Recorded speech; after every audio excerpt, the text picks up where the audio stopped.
Hi అండి అందరికీ welcome back to Godavaripalli restaurant blogs. అందరూ ఎలా ఉన్నారు? బాగున్నారా? నేను ఈరోజు మీకోసం ఒక సరికొత్త రెసిపీతో మీ ముందుకు వచ్చేస్తానండి. అదేంటనుకుంటున్నారా? రొయ్యల పులావ్ అనుకోవచ్చు, రొయ్యల బిర్యానీ అనుకోవచ్చు, లేదా రొయ్యల ఫ్రైడ్ రైస్ అని కూడా అనుకోవచ్చు. పేరుదేముందండి, మనకు కావాల్సింది సింపుల్గా అయిపోవాలి, అలాగే టేస్టీగా ఉండాలి. అదే కదా మరి ముఖ్యం. కానీ వీడియో ముందు చూసే ముందు ఎవరైనా ఫస్ట్ టైం మన ఛానల్ చూస్తున్నట్లయితే లైక్ చేయండి, షేర్ చేయండి, సబ్స్క్రైబ్ మాత్రం అసలు మర్చిపోద్దు. ఇప్పుడు వంటలోకి వెళ్ళిపోదామా? స్టవ్ వెలిగించుకుని కళాయి పెట్టుకుని అందులో ఆయిల్ యాడ్ చేసుకుని అది హీట్ అయిన తర్వాత బిర్యానీ స్పైసెస్ వేసి అది వేగిన తర్వాత ఇలాగ ఒక టమాటా, అలాగే ఏంటంటే కొత్తిమీర, పుదీనా కూడా వేసి ఉప్పు వేసి చక్కగా ఈ విధంగా వేగనివ్వాలి.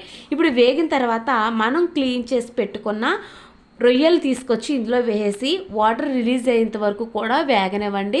వాటర్ రిలీజ్ అయిన తర్వాత ఇందులో 1/4 టీ స్పూన్ పసుపు అనేది వేయాలన్నమాట. పసుపు వేసి ఇది కూడా పచ్చివాసన పోయేంత వరకు వేగనివ్వాలి. ఇప్పుడు వేగిన తర్వాత అల్లం వెల్లుల్లి పేస్ట్ ఇది కూడా వేసి చక్కగా పచ్చివాసన పోయేంత వరకు వేగిన తర్వాత మీరు తినే కారాన్ని బట్టి కారం అనేది యాడ్ చేసుకుని ఇది కూడా వేపేసేయండి. చక్కగా చూడండి, వేగిపోయి దగ్గరికి పడిపోయింది కదా. ఇప్పుడు దగ్గర పడిన తర్వాత మనం ఇది మొత్తం మసాలా పౌడర్ అండి, ధనియాలు, జీలకర్ర, అలాగే ఇంకా మసాలా మొత్తం అంతా కూడా నేను ఇంట్లో పొడి చేసి పెట్టుకున్నాను, అది వేసేసాను.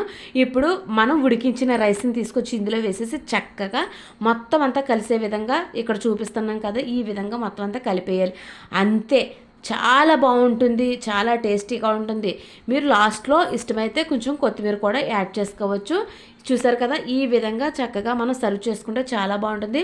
మన వీడియో నచ్చితే మాత్రం తప్పకుండా లైక్ చేయండి, షేర్ చేయండి, సబ్స్క్రైబ్ మాత్రం మర్చిపోదు. Thank you for watching.